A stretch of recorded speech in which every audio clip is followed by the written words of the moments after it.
স্বাগত জানাচ্ছি যমুনা টেলিভিশনের নিয়মিত আয়োজন প্রবাসী বাংলাদেশে। বিশ্বের বিভিন্ন প্রান্তে থাকা প্রবাসীদের খবরাখবর নিয়ে আপনাদের সাথে আছি আমি রিশান মাহমুদ। রাশিয়া ইউক্রেন যুদ্ধের কারণে সারা বিশ্ব যখন জ্বালানি সংকটে, তখন ভারত বাংলাদেশ ফ্রেন্ডশিপ পাইপলাইনের ফলে বাংলাদেশের মানুষ উপকৃত হবে। বিকেলে গণভবন থেকে ভার্চুয়ালি এই পাইপলাইনের উদ্বোধনী অনুষ্ঠানে এসব কথা বলেন প্রধানমন্ত্রী শেখ হাসিনা। অনুষ্ঠানে ভারতের প্রধানমন্ত্রী নরেন্দ্র মোদী বলেছেন, বিগত বছরগুলোতে শেখ হাসিনার নেতৃত্বে বাংলাদেশের উল্লেখযোগ্য উন্নয়ন হয়েছে। এ যাত্রায় সঙ্গী হতে পেরে গর্বিত ভারত। সাশ্রয়ী উপায়ে দ্রুত ও নিরবিচ্ছিন্নভাবে জ্বালানি সরবরাহের জন্য মাইলফলক প্রকল্প হিসেবে নির্মিত হলো ভারত বাংলাদেশ ফ্রেন্ডশিপ পাইপলাইন, যার মধ্য দিয়ে আনা হবে ডিজেল। এই পাইপলাইনের দৈর্ঘ্য 132 কিলোমিটার, যা ভারতের অভ্যন্তরে 5 কিলোমিটার আর বাংলাদেশে 126 কিলোমিটার। এমন প্রকল্পে উপকৃত হবে উত্তরাঞ্চলের 16 জেলার মানুষ। সার্বিকভাবে এই অবদান রাখবে দেশের কৃষিতে। শনিবার বিকেলে বাংলাদেশের প্রধানমন্ত্রী শেখ হাসিনা এবং ভারতের প্রধানমন্ত্রী নরেন্দ্র মোদী ভার্চুয়ালি যোগ দেন এই প্রকল্পের উদ্বোধনী অনুষ্ঠানে। উদ্বোধন শেষে প্রধানমন্ত্রী শেখ হাসিনা বলেন, মুক্তিযুদ্ধে অবদানের জন্য ভারতের কাছে বাংলাদেশ কৃতজ্ঞ। পাশাপাশি দুই দেশ নিজেদের অনেক সমস্যা নিজেরাই সমাধানে সক্ষম হয়েছে বলেও মন্তব্য করেন তিনি। ভারত বাংলাদেশ ফ্রেন্ডশিপ পাইপলাইন চালুর ফলে বাংলাদেশের জনগণ নানাভাবে উপকৃত হবে। রাশিয়া ইউক্রেন যুদ্ধের কারণে যখন বিশ্বের অনেক দেশ জ্বালানি সংকটের মুখোমুখি, তখন এই পাইপলাইনটি আমাদের জনগণের জ্বালানি নিরাপত্তা নিশ্চিত করার ক্ষেত্রে উল্লেখযোগ্য ভূমিকা রাখবে। এই পাইপলাইনের মাধ্যমে ভারত হতে ডিজেল আমদানিতে ব্যয় ও সময়ও আমাদের উল্লেখযোগ্যভাবে হ্রাস পাবে। বিভিন্ন খাতে সহযোগিতার ফলে দুই দেশের সম্পর্ক আরো জোরদার হচ্ছে বলেও উল্লেখ করেন শেখ হাসিনা। আরো উন্নত করতে চাই, যাতে ভারতের সাথে আমাদের বন্ধুত্বপূর্ণ সম্পর্ক রেখে দুই দেশের জনগণের সার্বিক উন্নয়ন ও কল্যাণে আমরা একসাথে কাজ করে যাব, সেটাই আমাদের লক্ষ্য। চট্টগ্রাম আন্তর্জাতিক বিমানবন্দর এবং সৈয়দপুর বিমানবন্দরটাকে আমরা আঞ্চলিক বিমানবন্দর হিসেবে উন্নীত করে দিচ্ছি এবং এটা ভারতের জন্য সম্পূর্ণ আমরা উন্মুক্ত করে দিচ্ছি, যে আমাদের এই বন্দর ভারতের ব্যবহার করতে কোনো অসুবিধা হবে না।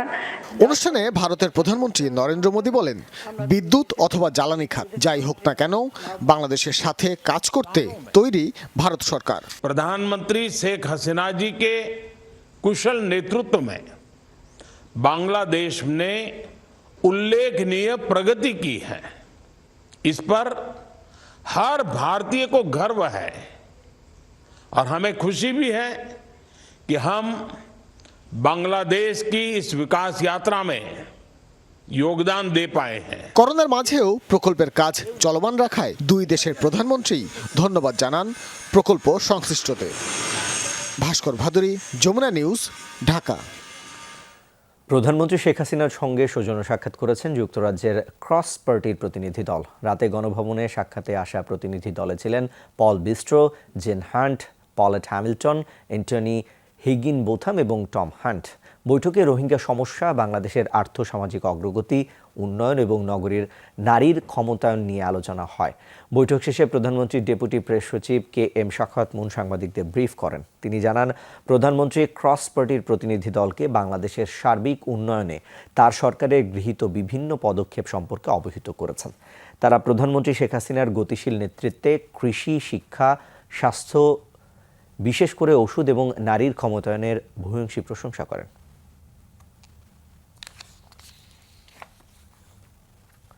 বাংলাদেশের সাথে মার্কিন যুক্তরাষ্ট্রের বাণিজ্যিক সম্পর্ক জোরদার এবং বিনিয়োগ বৃদ্ধিতে কাজ করছে USBCCI।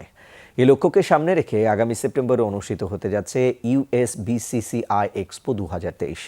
সংবাদ সম্মেলনে USBCCI বাংলাদেশ অংশের সমন্বয়ক এনামুল কবির বলেছেন, এক্সপোর মাধ্যমে দুদেশের ব্যবসায়ীদের মধ্যে যোগাযোগ বৃদ্ধি পাবে। এর ফলে ব্যবসায়িক অগ্রগতি সাধিত হবে।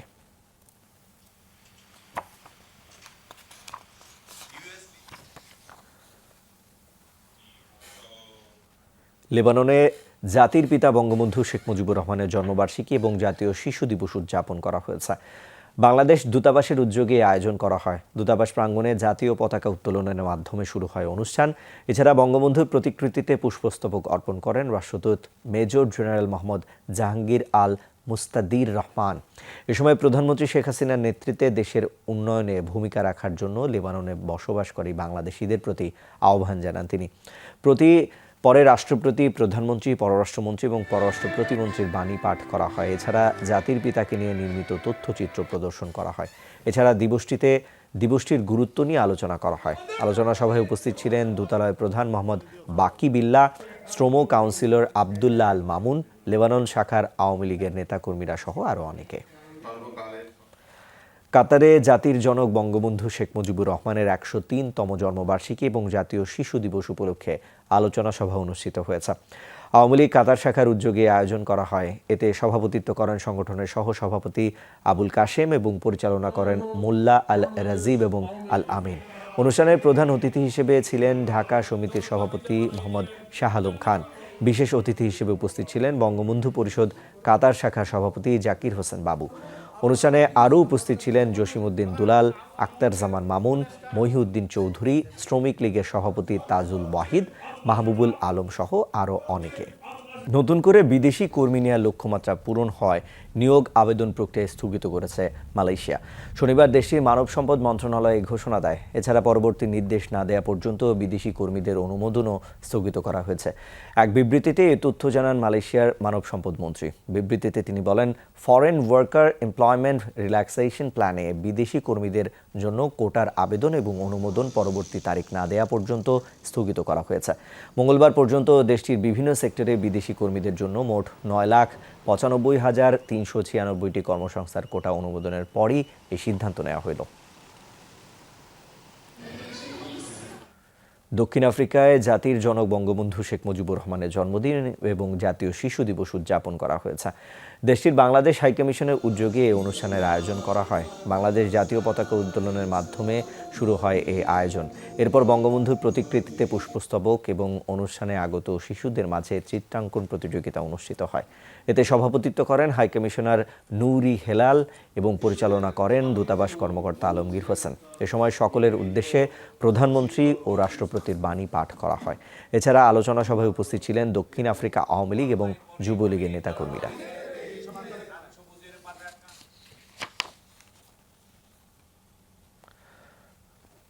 যুক্তরাষ্ট্র শাখা বিএনপি নেতা মিজানুর রহমান মিল্টন ভূঁইয়া বিএনপির জাতীয় নির্বাহী কমিটির সদস্য মনোনীত হয় দোয়া হয়েছে। সন্দীপ জাতীয়তাবাদী পরিবার যুক্তরাষ্ট্রের উদ্যোগে সংবর্ধনা দেওয়া হয়। নিউ ইয়র্কের ব্রুকলিনে স্থানীয় একটি রেস্টুরেন্টে হয় এই আয়োজন। মোহাম্মদ ইকবাল হায়দার এবং সাজিদুল ইসলাম অরিকের পরিচালনায় এতে সভাপতিত্ব করেন ইমলাক হোসেন ফয়সাল। প্রধান অতিথি ছিলেন মিজানুর রহমান মিল্টন ভূঁইয়া। বিশেষ অতিথি ছিলেন সন্দীপ সোসাইটির সভাপতি আব্দুল হান্নান পান্না। বক্তব্য রাখেন মোহাম্মদ হেলাল উদ্দিন, মাইনুদ্দিন মেহেদি সহ আরও অনেকে। চাকরিতে অবসরের বয়সসীমা বাড়িয়ে আইন পাশের জেরে উত্তাল গোটা ফ্রান্স। শুক্রবার প্যারিসে পার্লামেন্ট ভবনের সামনে জড়ো হয় হাজারো বিক্ষোভকারী। এ সময় রণক্ষেত্রে পরিণত হয় গোটা রাজধানী। প্যারিস ছাড়াও বেশ কয়েকটি শহরে ছড়িয়ে পড়েছে এই আন্দোলন। পার্লামেন্টেও বিরোধীদের তোপের মুখে পড়েছে ম্যাক্রন প্রশাসন। পার্লামেন্টে বিতর্কিত অবসর আইন পাশের পরই ফুঁসে ওঠে ফরাসিরা। আইন বাতিল এবং সরকারের পদত্যাগের দাবিতে পার্লামেন্ট ভবনের সামনে জড়ো হয়ে বিক্ষোভ করেন তারা। রাজধানী ছাড়াও বেশ কয়েকটি শহরে ছড়িয়েছে আন্দোলন। বিক্ষোভকারীদের ছত্রভঙ্গ করতে লাঠিচার্জ, টিয়ার গ্যাস এবং জলকামান নিক্ষেপ করে পুলিশ। দফায় দফায় সংঘাতে রীতিমতো রণক্ষেত্রে পরিণত হয় গোটা এলাকা। ঘটনাস্থল থেকে গ্রেপ্তার করা হয় ৩ শতাধিক আন্দোলনকারীকে। কোনো ভোট ছাড়াই পার্লামেন্টে পেনশন আইন পাশ করা হলো। এমপিদের মতামত পর্যন্ত নেওয়া হলো না। জনগণের উপর স্রেফ এই আইন চাপিয়ে দেওয়া হলো।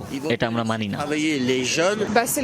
দেশ জুড়ে কত সংকট, কিন্তু সরকারের সেদিকে নজর নেই। তারা এখন অবসরের বয়সসীমা বাড়াতে ব্যস্ত, অথচ দেশে কত যুবক বেকার। 60 বছর চাকরিজীবীদের অবসরে পাঠিয়ে তরুণদের কাজের সুযোগ করে দেওয়াটা নিঃসন্দেহে সময় উপযোগী সিদ্ধান্ত। বিশেষ ক্ষমতা বলে বিতর্কিত আইনটি পাশ করা গণতন্ত্রের পরিপন্থী। এই মুহূর্তেই পার্লামেন্ট সদস্যদের উচিত পদত্যাগ করে আমাদের সাথে বিক্ষোভে যোগ দেয়া। শুরু থেকেই পেনশন সংস্কারের এই আইনের বিরোধিতা করে আসছে শ্রমিক কর্মচারী ইউনিয়নগুলো। এবার দাবি আদায় না হওয়া পর্যন্ত আন্দোলন চালিয়ে যাবার ঘোষণা দিয়েছে তারা। এদিকে পার্লামেন্ট সদস্যদের ভোটাভুটি ছাড়া বিশেষ ক্ষমতা বলে আইন পাশের জেরে বিরোধীদের মধ্যে ছড়িয়েছে তীব্র ক্ষোভ। পার্লামেন্টে প্রতিবাদ জানিয়েছে অনেকে। ম্যাক্রন সরকারের বিরুদ্ধে অনাস্থা ভোটে ডাক দিয়েছেন বামপন্থী এবং স্বতন্ত্র এমপিরা। অবসরের মেয়াদ 2 বছর বাড়ানোর এই আইন নিয়ে গেল 2 মাস ধরে উত্তাল ফ্রান্স। তুমুল জনরোষের মুখেও সিদ্ধান্তে অনড় ম্যাক্রন প্রশাসন। সরকারের দাবি পেনশন ব্যবস্থাকে ধসের হাত থেকে রক্ষায় জরুরি হয়ে পড়েছে এই সংস্কার। প্রিয়াঙ্কা চক্রবর্তী, যমুনা নিউজ। কেমন হয় যদি কর্মব্যস্ত দিন শেষে ফেরার পথে কিছুক্ষণ সুরের মূর্ছনায় হারিয়ে যাওয়া যায়? ট্রেন থেকে নেমেই যদি দেখা মেলে মনোমুগ্ধকর কোনো সঙ্গীত আয়োজনের, গান শুনে যদি একটু প্রশান্ত মনে ঘরে ফেরা যায়, মন্দ হয় না নিশ্চয়। যাত্রীদের গান শোনাতে এমন ব্যতিক্রমী আয়োজনই করেছিল দুবাই মেট্রো রেল কর্তৃপক্ষ। স্টেশনেই বসেছিল মেট্রো মিউজিক ফেস্টিভ্যালের আসর।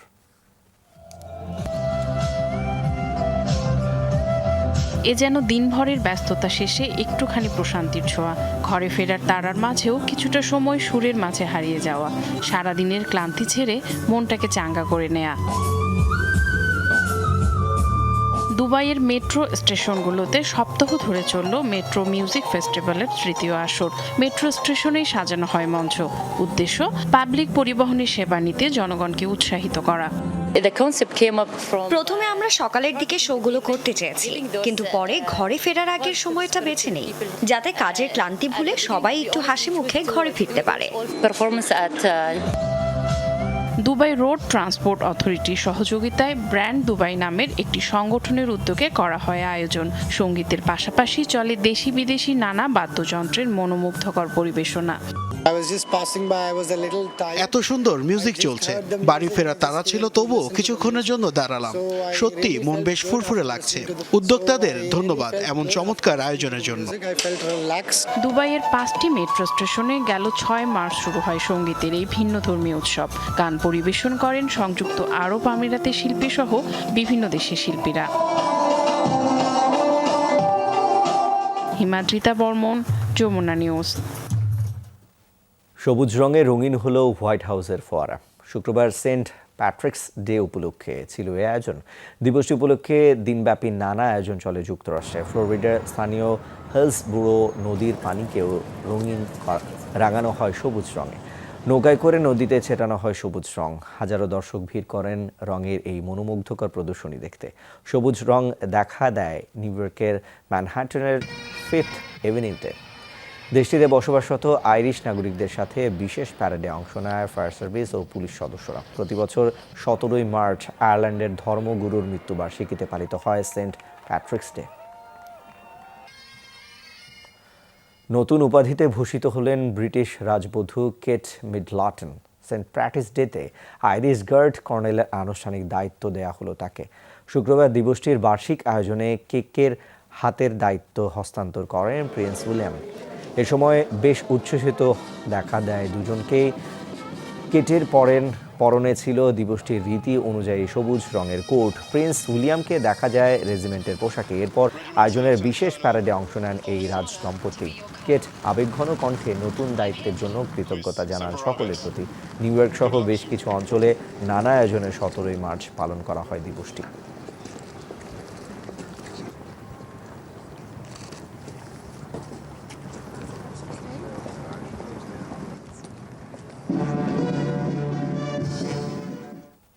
দর্শক, এই ছিল প্রবাসী বাংলাদেশে। এতক্ষণ সাথে থাকার জন্য সবাইকে ধন্যবাদ।